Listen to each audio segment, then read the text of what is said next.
see if this works. Oh, there's one.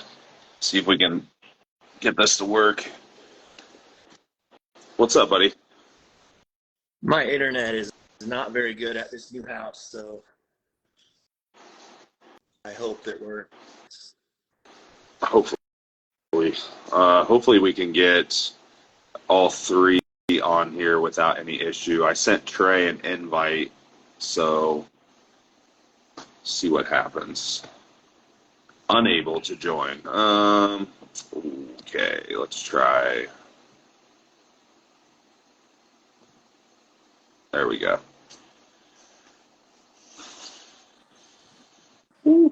So It works. Hey, Trey. I've never had How are you? three people on a live. This is the first time I've had three people on a live, so First Yeah, threesome. good yeah. time for a threesome at 4 o'clock. Yeah. Yeah. You know, people start happy hour before this, so why can't we do this? You know, Wait, I it's don't see Monday. a problem with It's it. Monday, right? No, it's not. What is today? It's Thursday. Jeez. There's Yeah, it's Thursday, but Thursday. Thursday is the We new did our Friday, thing on so it's fine. Holy crap. We're getting some people jumping on here, so we're just gonna do open Q&A today with the team. Okay. You're super blurry. I'm super blurry. Do I look super blurry to you? You are a little bit blurry. Am I blurry? Yeah. I look good on my screen. You're pixelated. My Wi-Fi is pretty good though, so I All right. think it might be you. I look good on my screen. It's just you guys are blurry. But I don't know why. That's weird. Maybe someone will. Not that we can do anything about it, Yeah. but it says everybody's blurry. Well, Yeah. Well, I don't know that we can do a whole lot about that. Just gonna have to listen to our voices. Yeah. I don't think they're here to look at us anyways. That's true. So we're gonna field your guys' questions today. Anything and everything. We're doing a what do they call that on Instagram Live? Not gonna lie, NGL, is that what that's called? Oh, the NGL, yeah, the anonymous, which is really just a way of saying ask me dirty questions. Yeah, well, don't ask us any dirty questions. We don't need to do that. Just we'll be professional. Yeah. Jason Colley says too much mass. That's why it's blurry on here. It's too much mass on here. We're distorting the screen. Not anymore. Although, man, I did watch Battle for the Olympia from 1999 last night. Remember those? On DVD? No, there's a YouTube channel now. He put them all on YouTube now. Doesn't count. It doesn't count unless you're walking on the treadmill and watching it on DVD or VHS. Oh man. Well, either way, it got me fired up. I couldn't go to sleep. It's like it was like a time machine, man. You know that feeling of nostalgia, because that was like what I grew up with. Who was in it? It was like, Ronnie, Flex, Cormier, Kevin, Marcus Rule. That was Marcus Rule's first year. Yes. I know you love him. Was he doing the like Tom super Prince, like the super murder. wide press on the Smith machine with his hands like 10 feet apart? Yes. Yeah. Yeah, Yep. where he's like coming That was down the to his neck. It was like a guillotine, a guillotine press. Yeah. They showed him after the Olympia at the very end. Who am I to argue though? His pecs were crazy. Craig Titus. I might have said Tom Prince was in it, but Craig Titus before he killed his, that girl.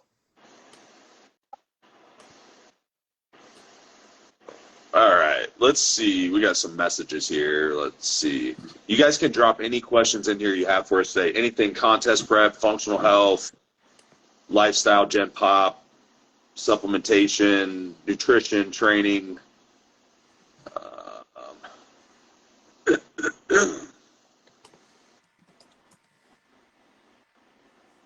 What do we got going on here? That's good. Oh, so we're not as blurry anymore. Perfect. Oh, Brandon, he was on our workshop. Speaking of which, I had a technical difficulty with the video. I was telling Trey because I was trying to take our video and resend it to everyone, but I lost it. Died on me. So couldn't. Speaking of Olympia,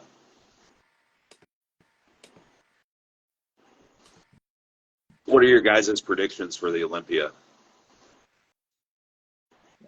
Derek. For Yeah. I open. think Derek is gonna win it. I would say Derek. Yeah. I think Derek's gonna win. I could see that. Unless I think it's a good bet. I think Derek. I think Hottie will slip to 2. I don't have any reason for saying what I'm saying other than it's just my gut. I think Derek, Hottie. It's going to depend if Samson is still out Sharper. of his mind and dry or not. Yeah, he could be 3. He could be 1, but it'll be really hard, I think, unless he does like a Ronnie Coleman type 98 thing. It's not impossible for him to win, but I think it'll be really hard for them to have him go straight to 1. But I think him and Nick will be battling for 3. Nick, Andrew I could even Jack, see Nick is moving up. he in top 5? That'll be between the 5. I think will be between him and Hunter. Yeah. And I think Hunter is better. So probably Hunter 5. He'll probably 6. edge him out. He'll probably edge him out on conditioning, hams and glutes. Yeah. Yeah, it's hams and glutes. It's totally just a hams and glutes thing. At that point, it's just. I don't know, man. It's hard though. Like then you stand next to Andrew, and then he's just such an imposing structure and figure that the conditioning may not matter. That's true. I mean, he's gonna have to be hard enough, but he should be hard enough to be 5th or 6th. Yeah, I agree. We did get a. Oh shit! Okay. I forgot about. I forgot about Brandon. Shit, everyone's forgot about Brandon. So Top 5. I don't know, man. 6. Brandon. Yeah. Shit, he could be. I mean, if he's like 3. if Jack is better than ever, he could be in the top 3. Yeah, I forgot about Brandon. Shit. I could see that. We did get a GI. We did get a GI question here, so kind of a basic one. Just asking how common are GI issues and how often are they caused by food compared to stress? And how common? Now it sounds like it's How common? Austin. Now it sounds like it's raining. What's that? You got some noise on in your office? Probably my fan. Hold on a second. I'll turn it off. One second.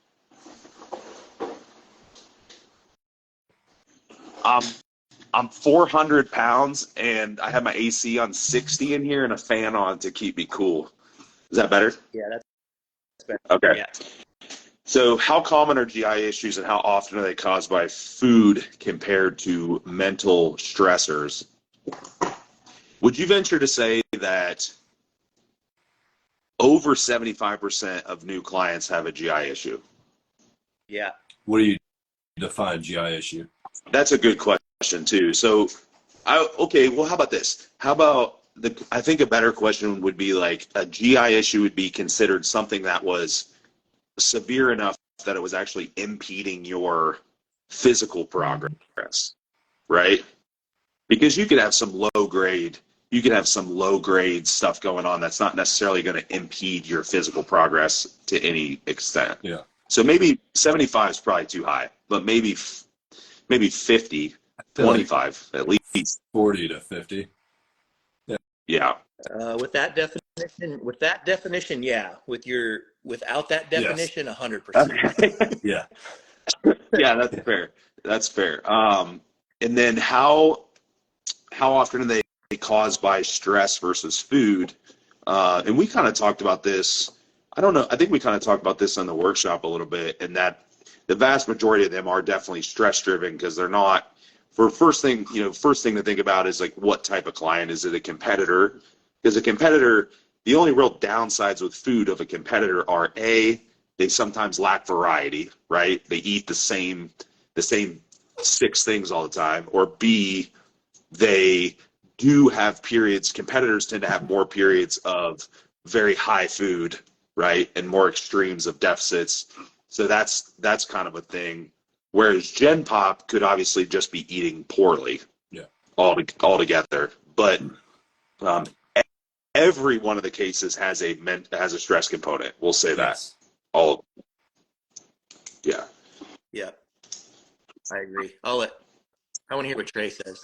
I mean, I think it depends. Like, food is a stressor. It doesn't matter. Like, so, Right. but I would say everyone has a mental stress. It can be trauma. It can be job. It can be finances. It can be anything like that. That I would definitely say every single person has a stress component to it, whether they want to admit it or not.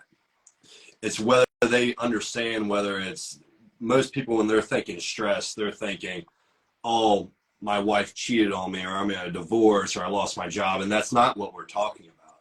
The biggest analogy that I give to people is like when we're defining like chronic stress as causing these GI issues, it would be like if I told you, Matt, like say, hey, every hour, only hour, somebody's going to stab you in the back with a needle.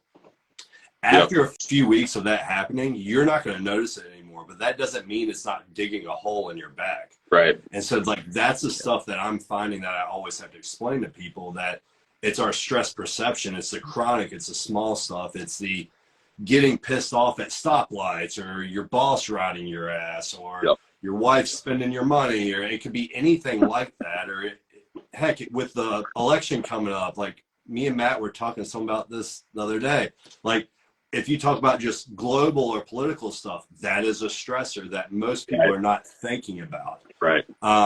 That I do feel like it's always some sort of stress. Now, is there a way to remove it? No. Like, you might not be able to remove it, but that's where I use something like Austin gave me. Put a little checklist. Every time you get stressed, put a mark down. I tell people to write down what it was, write down what you did to handle it, and then in our check-in process, we actually go through this stuff. And I start pointing out, cool, somebody sat too long at a green light because they thought it was going to get more green if they sat there longer. You really didn't need to get bent out of shape about that. So you can really start to hone in on the small shit that they're stressing about causing problems versus like the major stuff. So I would definitely say everyone, there's a stress component, whether they realize it or not.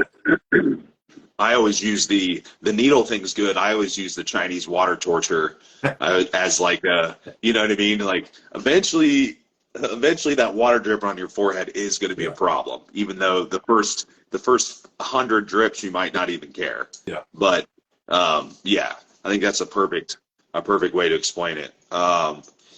Actually, this next question we talked about a little bit on our last call. How much weight do you place on training different muscle lengths when it comes to fatigue? And they asked about specifically enhanced lifters, but we could kind of make that a broad question because we talked about, training the length and position, potentially creating more fatigue there.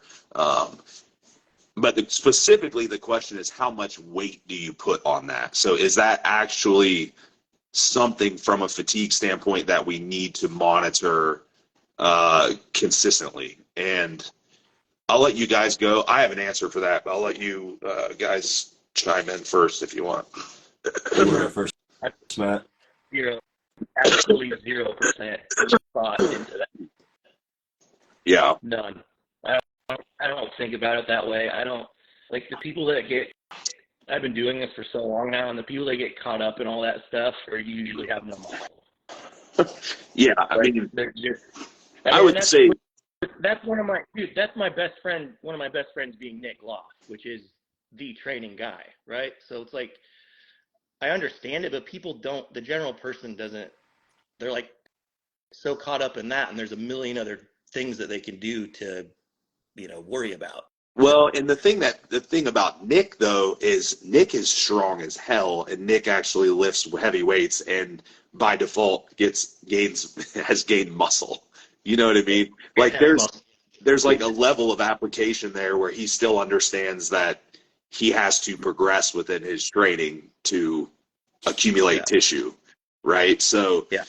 I would say that most of the time, no, I'm putting very little weight into that. I would say that in some instances, there are probably cases where training too much, too many eccentrics, too much in the lengthened position would potentially cause more fatigue. However, if that is the case, like it's a functional health client or it's someone that actually we have to regulate that training, I'm probably regulating their whole training system altogether. It's not like I'm just focusing on that one thing. I'm probably auto-regulating everything within that system fatigue wise. So we're probably not even training close enough proximity to failure that it's gonna matter. You know what I mean? Anyway. Right. So anything you want to add on that? I think it depends. So like you mentioned like the functional stuff. So like, yeah, if it's a functional client, I'm honestly going to stay as far away from anything that's going to cause as much muscle damage as possible. So like I mentioned on our call, like 4 to 7 reps is maybe where I stay. Maybe they do like strongman type of training, something that has no eccentric, because that's all I'm trying to do is mitigate as much muscle damage as possible. Someone with like Jason, because Jason's a client of mine, I do like he covers his training, but I do give some input on there where I do strongly feel like he is so fucking strong that we need to actually spend some more time in the length and range. The reason is because he's already maxed out the dumbbells. So you've got to find ways to progress. It's kind of like with Nick Gloff. Like That's another example there. The other thing is if I'm focusing on like the length and range, for example, I like to always put that at the end of the week because that's going to cause the most muscle damage. So if I know they're going to have 2 or 3 days off of training the next few days before they train again, I might throw that at the end of the week. The only other time I might focus on that is like there is still part of me that is still some of that DC training where Dante would spend a lot of time focusing on that stretch range of motion, where I do think that is a necessity, but I don't think it's one of these things where guys are focusing on, oh, I have to hit this portion of the range of motion this workout, or I have to focus on all the length and range. I know that's like all the rage now is like, oh, let's do length and partials. Well, I'm sorry to break it to you. John Meadows was doing that shit 12 years ago, and I'm pretty sure it's worked out fine, but I don't think he didn't make his training solely about that. I think it is one of those things where, like, let's say we're on like the last set of like a leg curl, and maybe it's like maybe the end of like a macro cycle or microcycle or whatever, and we finish that set of leg curls, then maybe I could make an argument where maybe we do a little bit more partials out of length and range. That's where I think it comes into play, but I don't think it's one of these things where everyone is so focused on, oh, the research shows you build more muscle on length and range. Let's just do lengthened cable partials and lengthened cable curls and all this shit, that I really don't think that's a necessity at all.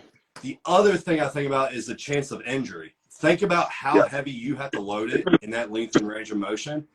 And if you really think you doing lengthened partials of a preacher curl or a cable curl or anything, so you simulate that much muscle, come back to us when you tear a bicep doing some stupid shit like that. So like that's my other thought process with that is, yes, I think it would be beneficial, but I think it's one of those things, it's like the last set when we're trying to really wring out that rag to get that every bit of intensity out. Yeah, think about, well, 2 things. So think about if you're going to do it, where would you position it? One, you would position it in a pre-fatigue state where it's like a partial or something at the end of a set. It's going to be, so you're not using extra weight, safety. Also think about, where does the majority of injuries happen? Eccentric.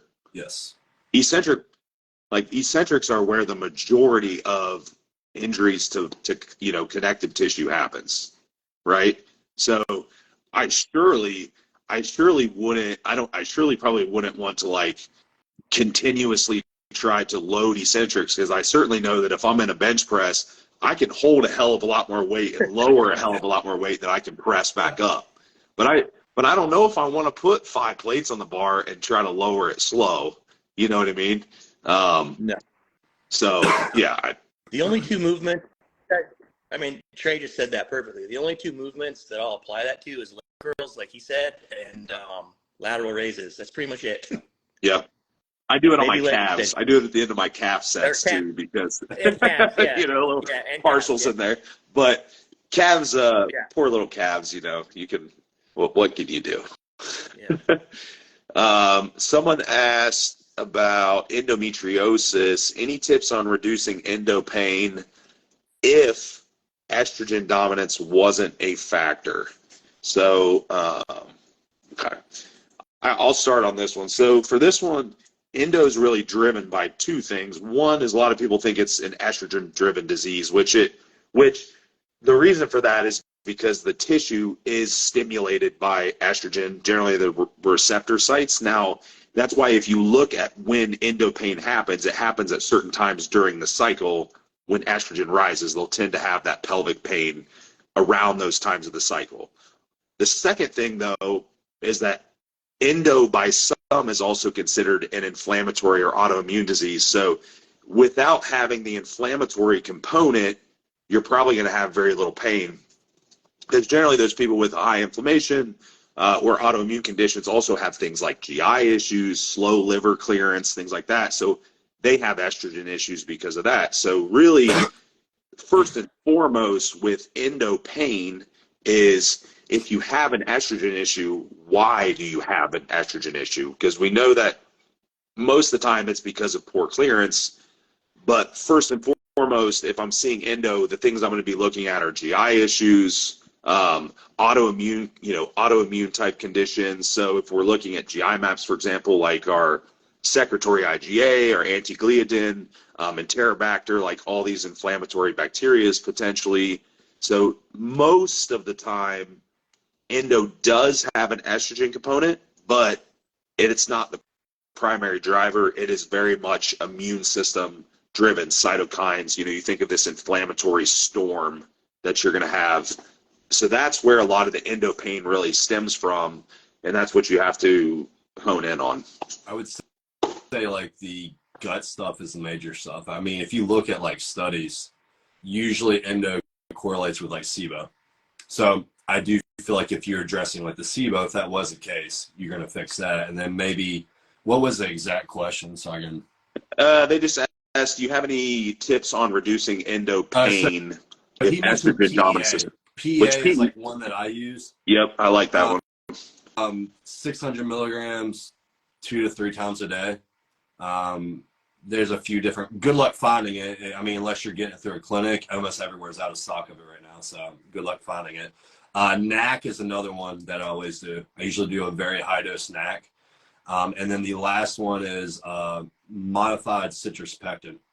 That's another and one. First thing, let's elaborate on high dose of NAC, because I think that's important. Because if they want a practical tip, people are using 600 milligrams of NAC, and that's not. We're talking like 1,800, 2,400, yeah, high dose in that range. 1,800 to 24, and I think it also depends on like what your goals are. If you're just straight up trying to help with like the liver, help with phase 1, phase 2 liver detox, if you're trying to help with glutathione, that type of stuff, then you can just do it twice a day.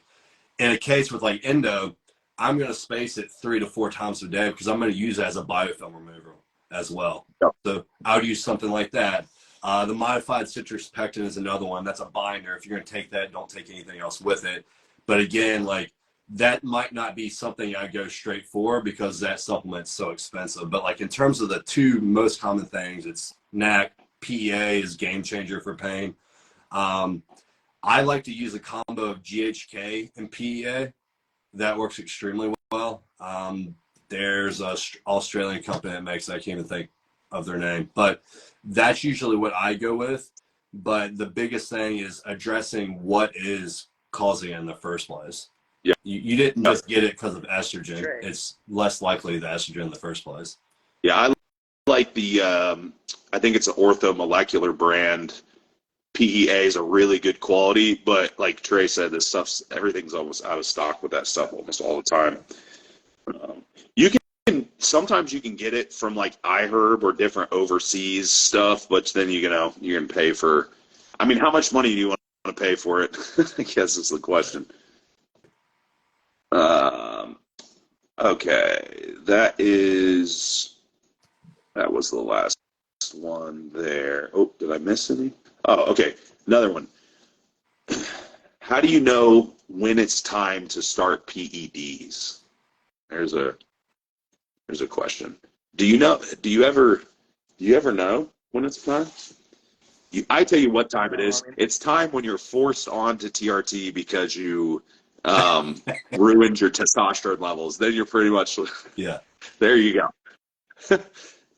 Then you're. Yeah. What do you think, Matt? Like what are if you're having that conversation with somebody, what kind of things are you going to be talking about? Well, I'm going to figure out kind of where they're currently at and how did they get there. So I'm going to get as much information as I can on the history of if it's somebody new, because maybe when you get somebody new that most of them don't know how to train and they don't know how to eat and they don't know how to do all this other stuff. So I'm trying to figure out how their runway is, I guess, first of all. Yep. And then really from there, like, I just ask people, because I'm not going to be the one to push somebody to take stuff, whether they want to or not, where I feel like that's what a lot of people are doing. Like I had a new girl that want to say, should I take Anavar? Because I heard that, my last coach told me that that's only you take during prep and it doesn't do anything in the off season. I'm like, well, that's like such a, first of all, that's wrong. But second of all, like there's a million other things to talk about with that. Like it's not just like a black and white thing like that. Yeah. Yeah. So just getting their overall thoughts on it. Where are they at in their life? What is their goal? Just getting a good overall feel for the person and where they're at, because I feel like my job is to educate them and lead them as good as I can, because they have generally no idea about right. it. Yeah, I think you could ask. It could really first thing foremost would be, and you can't always predict this because people when they're young, especially, they have very little. If they've only been bodybuilding for 2 years, they don't really know if they're going to want to bodybuild another 5 years. You know what I mean? Like they might say they love it now, but they don't know what they're going to want to do. There's no way to know. So, other things to think about would just, especially with women and with men to some extent, would be, is fertility a concern? Like, is that something that you're concerned about or that you care about? Is, with women, virilization. You realize there are risks. You realize these things are generally permanent. You know what I mean? It's like, yeah, the thing with women, it's like that I say is there is no anabolic steroid, because they don't even understand the different pathways. They think GH is a steroid. They think Clen is a steroid. They think everything that's a PED is an anabolic steroid that works on that pathway, or on the androgen receptor, and that's not even how it works. So with girls, the main thing I say is, like, you have to understand that when we're talking about anabolic androgenic steroids, not PEDs, there is nobody that can guarantee you that you're not going to have any type of virilization at all. It's going to happen, especially if you're going to compete at a higher level. Find me one girl that is a pro IFBB anything that doesn't have any virilization causation at all. Right. It's hard Yeah. to find. Yeah, because it doesn't exist. It's just how it manifests can be different from person to person. You know, some people could deal with just acne. You know, that could be a symptom, or some people could deal with hair loss, or they could deal with like a slight change in their facial structure or something. But the severity can vary greatly person to person. Of course, dose and duration and all those things. So it's not like a matter of if it'll happen. It's a matter of how much it'll happen and for how long will it happen, because unfortunately a lot of the time it'll creep up on them because they're not monitoring those things. They're not really paying attention to those things. And then next thing they know, they don't want to bodybuild in 3 years and they're like, shit, you know, like they want to date a normal dude that doesn't know anything about bodybuilding, and they're like, well, what do I do now? How do I explain this? You know? So it's definitely a serious, it can be a relatively serious conversation.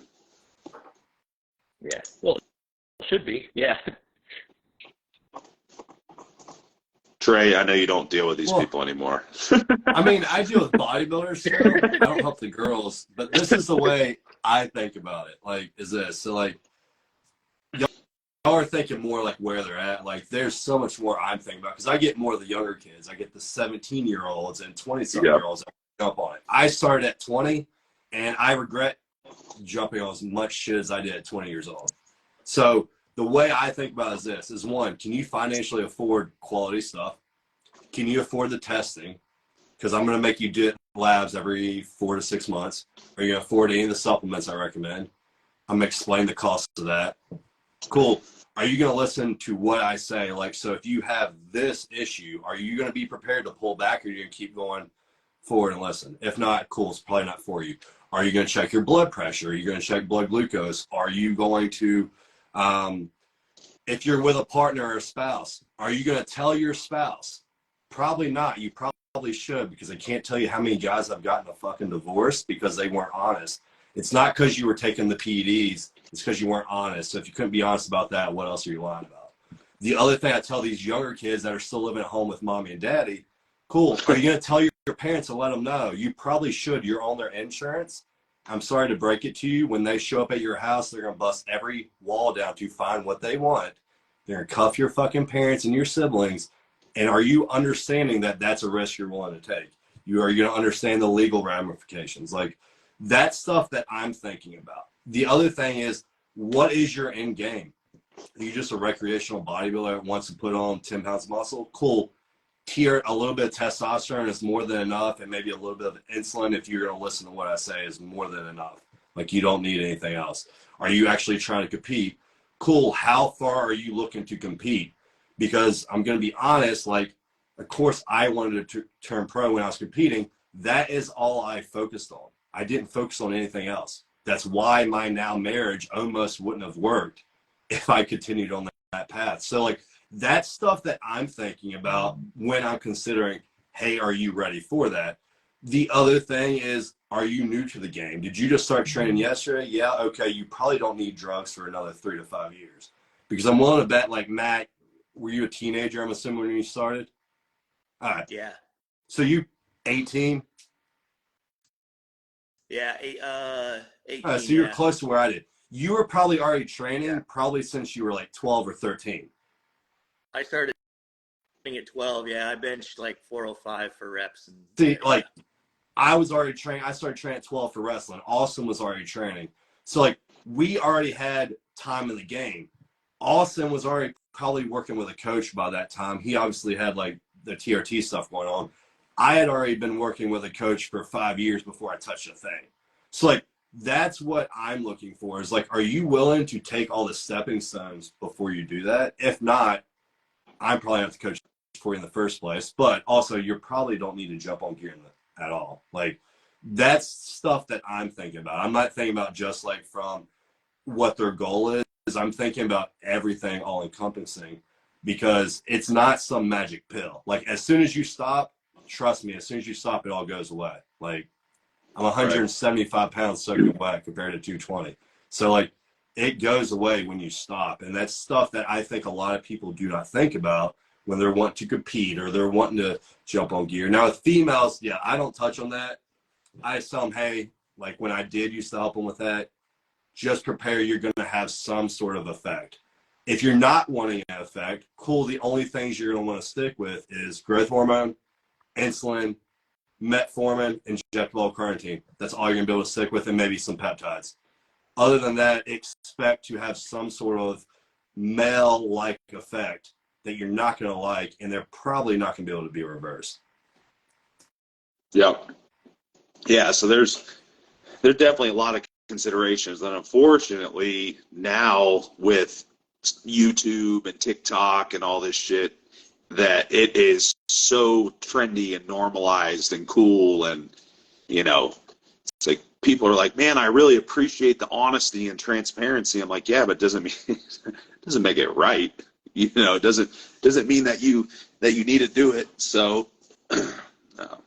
It's scary, some of the shit that's out there now with teenagers. I'm learning things about, because I'm not on TikTok, but now I'm learning about some of these trends and shit that people are doing, like the trend challenge. Like, the fuck? Like, really? We're doing this? Yeah, that's like a whole nother Are you world kidding? that I don't even know. Yeah, I don't know anything about that stuff. But yeah, because of Michelle's kids. Yeah. So it's so Yeah, when I was with a lady that had teenagers too, I was like, whoa, like that's what's going on. It's crazy.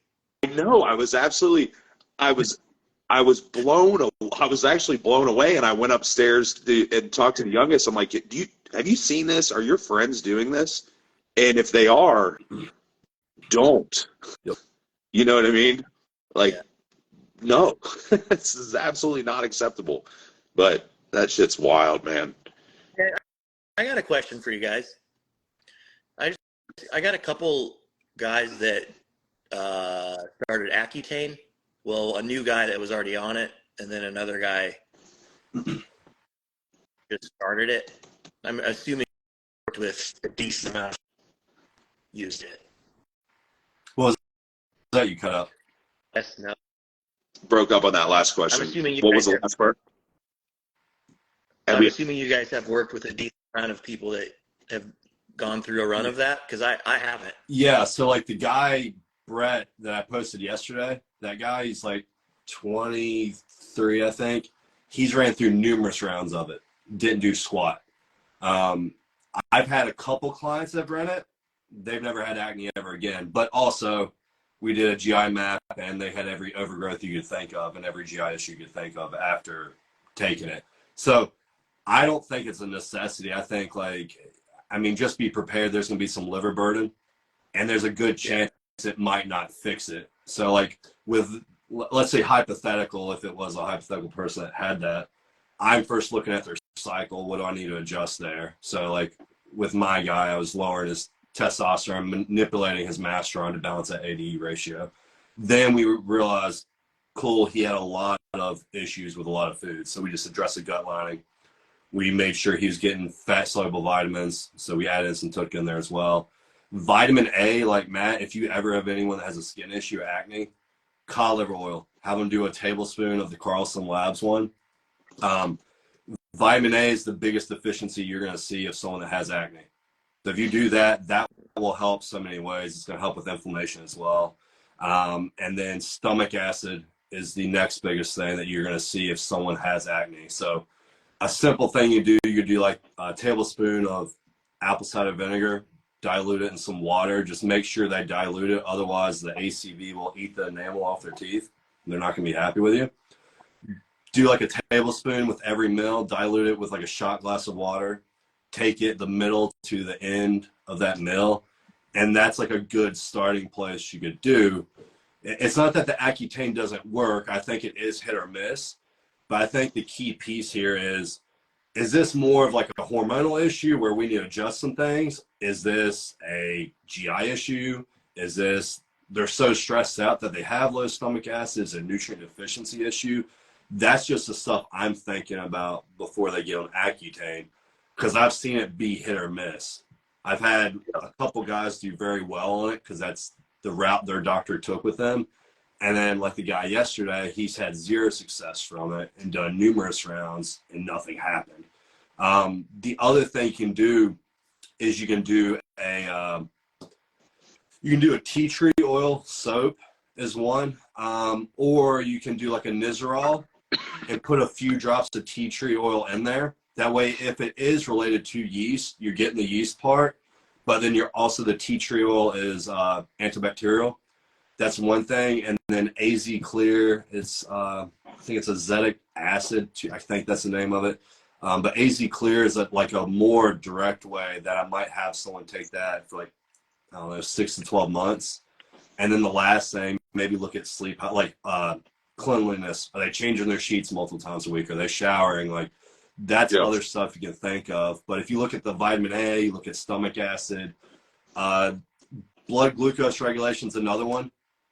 If you notice they have wonky like insulin sensitivity, that's another thing that you tend to see run hand in hand with acne. So maybe what you could do is just lower the carbs, or maybe it's like intra-carb, stick with cyclic dextrin. It's going to digest so fast, it's not going to stimulate as much of a blood glucose response. Or if there is something yeast or fungal, but you could also swap some of that carbs out for something slower digesting that's not going to impact that blood glucose. That's just how I would do it. But with the Accutane, it's like hit or miss. Maybe Austin's probably seen more than I have. Well, the only thing, the thing I worry about with Accutane is with long-term use is like the way that it, part of the way that it works is through cell death. Is like it literally, I believe the process is called apoptosis, is like the actual name.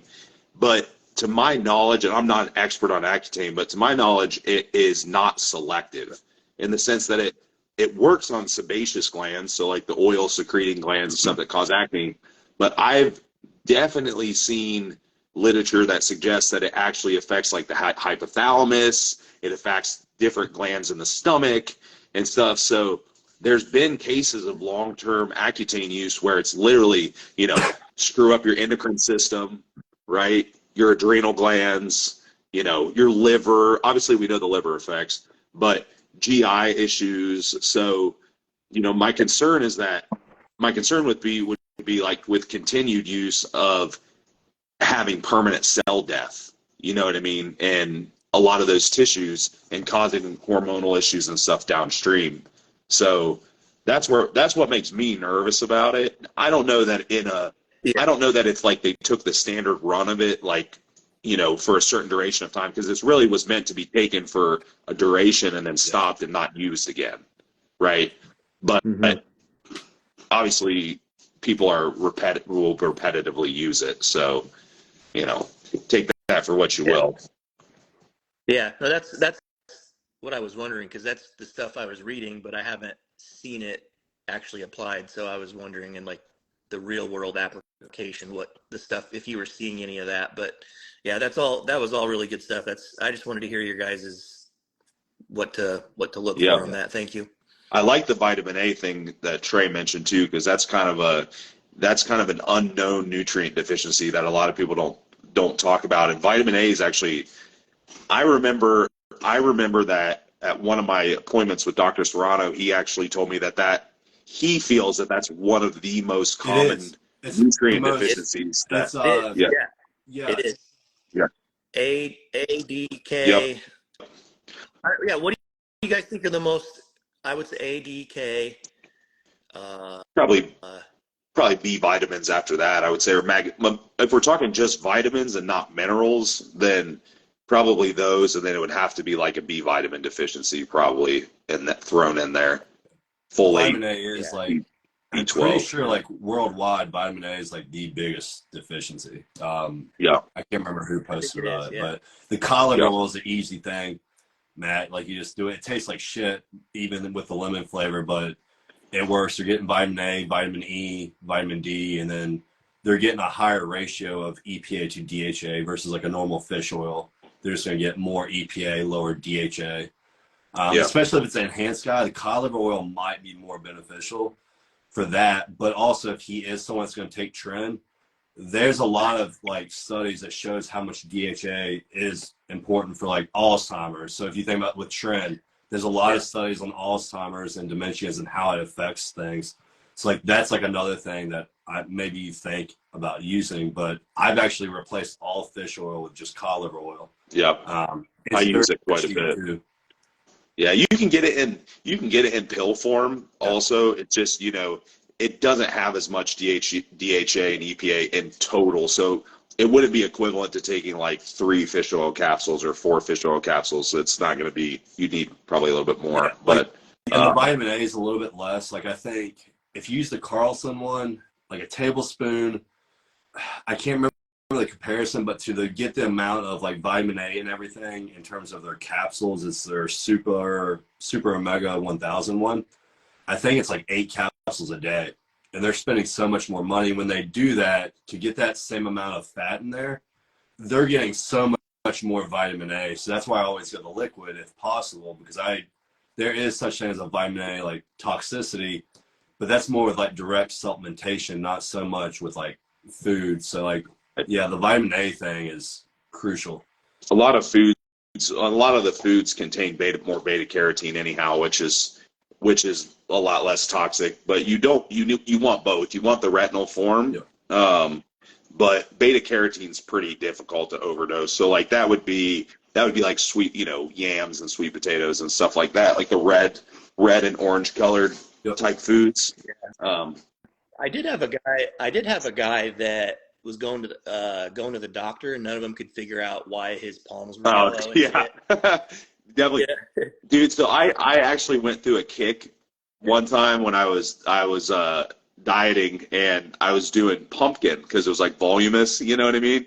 And so my fingers and my palms and hands shit would turn orange, or not red, more orange colored, and from all the beta carotene in there. Yeah, this guy was eating an abnormal amount of carrots. Oh, well, I guess that's one way to do it. I just pulled him out, and then he was fine. I don't like carrots. It went away. Enough to. How many carrots would you have to eat? That'd be.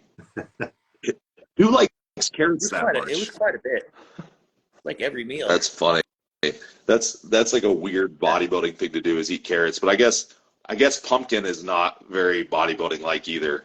But I remember making like would do like the volume, like the sludge bowls and stuff with like whey isolate and pumpkin, and so just mix it together for volume, Yeah. Yeah. Get the Libby's canned pumpkin during Thanksgiving season. I would like buy all of it because wasn't always on the shelves all year. You know what I used to do? Because I heard Chad Nichols used to do this with people. This is when I was like young. Just put pie filling. I would eat pie filling. Put it in my oats. To get carbs, man. The way to get it. 200 grams of carbs a meal, easy. Yep. Yeah, that's funny. They used to was he the one that used to like load people on pie filling and shit? Yeah. I wonder if he still does that. Wouldn't surprise me. Maybe probably a little bit. I mean, I guess if it works at that point, whatever, I got big, but I was also like 19, 20. Right. Probably anything would have worked at that point. You couldn't get fat. It was probably like impossible for you to get fat at that point. Yeah. I was ripped. Yeah. So yeah, it works. It's funny. Like it's funny how that works when you've been in a.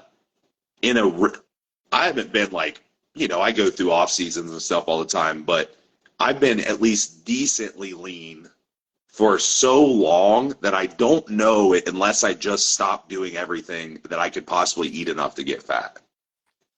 Yeah.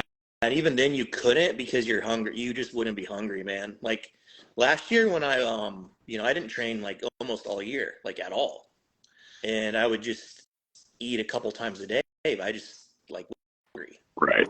So I mean, my hunger correlates with how training is going. Sure. Yeah. And if I'm not, these people that are on that 600-pound life show, like, it's quite admirable how much they can eat just sitting there.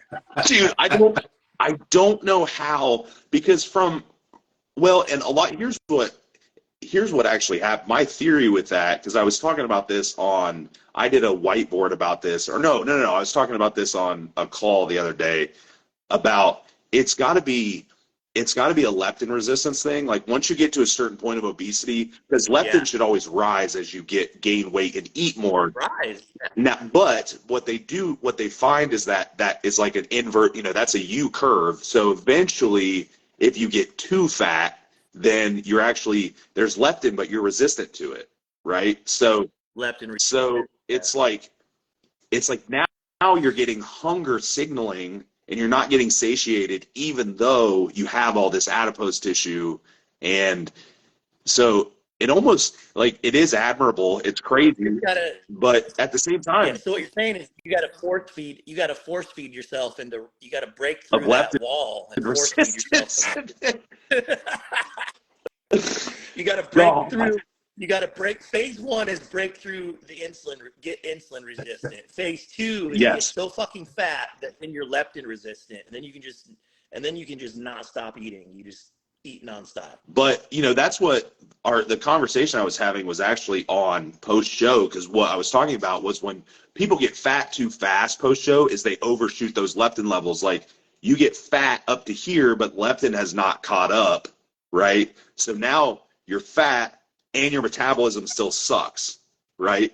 So it's like, because we were talking about reverse dieting and how, of course, a lot of the camps now is like get you back to homeostasis as quick as possible, et cetera, et cetera. Don't take too long. But there's got to be some probably balance to that, just because you can out eat those leptin levels so quick that you're like, especially women, right? Especially women, you're like, shit, now I'm fat, but my hormones and leptin levels have still not recovered, and I'm screwed, and my off season's ruined. So Eat all the time. right, yeah, and then you're done. Then you can't stop eating. You know what I mean? It's like, now what do I do? But after your first show, well, you were way smarter than me at that point. Well, I mean, you still are, but at that point after my first show, I had no idea. I didn't know anything about anything. So I gained like 30 or 40 pounds, like 35 pounds in the first week. Did you do that or no? No, I definitely felt like that binge feeling where you're like, oh God, I'm full, but I got to keep eating type of thing. And but I'll say that I don't think it got too bad. It was actually it's probably after about my third show where it got the most difficult, because I'd competed too many times in a row, and then that's when my hormones were crashed and everything kind of went to shit after that. And I took like 4 years off and just off season for 4 years, but you're going to learn, you'll learn in there somewhere. I always tell those first time clients, I'm like, you need to stay on with me post show. Don't leave. You got to stay. Yeah. I mean, I didn't have anybody helping me. I didn't know that was a thing, I was just, the show was over and I was starving, so I ate, Yeah, absolutely. Cool, guys. Well, I don't think we have any more questions today, so this is probably a good spot for us to call it a day. Well, thanks everyone for your questions. I'll repost this and tag you guys in it, so anyone that came on late can rewatch if you want. And I'll talk to you guys soon. Cool, man. See you, Matt. See you guys. Later. Bye.